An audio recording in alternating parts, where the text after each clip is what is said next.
I was just going to throw some music over the top of this, but I'm going to give it one shot. One chance to do the voice work on this video, just to see if I can end up doing it in one take. Basically, all I'm doing here is I'm taking the powder, Keda powder stain, and I'm adding the powders to just a small amount of water. It was just a dropper full. So just a couple of drops of water just to help open them up, to make it a little bit easier to mix into the Spar Urethane that I'll be adding to this a little bit later.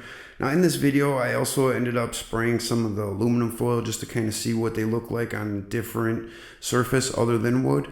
But I kind of cut all of that out just because I don't know if people are really interested in seeing what this looks like on aluminum foil. But I think there's going to be a shot as we go that you can kind of see them set off to the side where you can see some of the colors on that as well. The wood is going to end up having a slight effect as well on how the color is going to end up performing, even when you're doing it with this sealer color mix. You could end up putting down a clear coat, and I'm kicking myself in the backside. I really wish that I would have ended up doing two versions of this, a side-by-side comparison, one with the clear coat sealer laid down first, and then put the colored dye, the colored Spar Urethane over the top of that, and then sandwich that color with a clear coat over the top of that, as compared to what I'm doing here. So basically the difference being that I would end up putting a clear coat of sealer down before I ended up actually applying the colored sealer.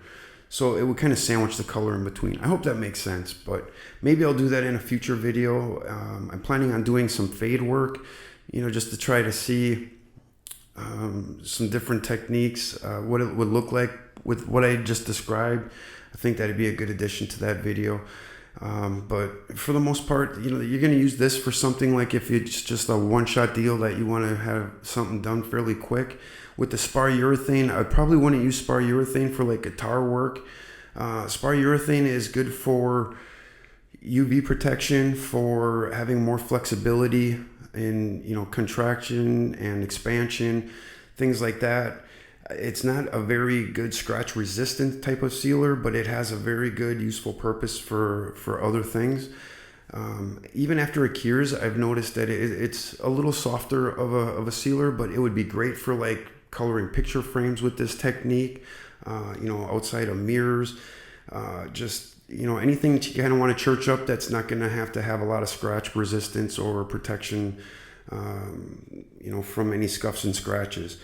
So after I end up laying all of this coloring down, I'm going to end up putting a clear coat over the top. And the reason that I want to put a clear coat over the top is for a couple things. One, it's a lot easier to end up repairing a clear coat than it is to repair the colored sealer itself. So by putting the clear coat over the top of it, it just ends up, it'll help add a little bit of depth, but it also ends up adding a little bit more protection, one from the UVs, and two from any scuffs or scratches that could end up coming around, because like I said, it's just a lot easier to end up cleaning.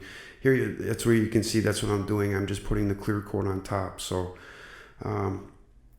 overall, the colors turned out really nice. I think it's beautiful. The camera's not picking up the purple quite as nice as it should. It's very similar to the color that's on the paper.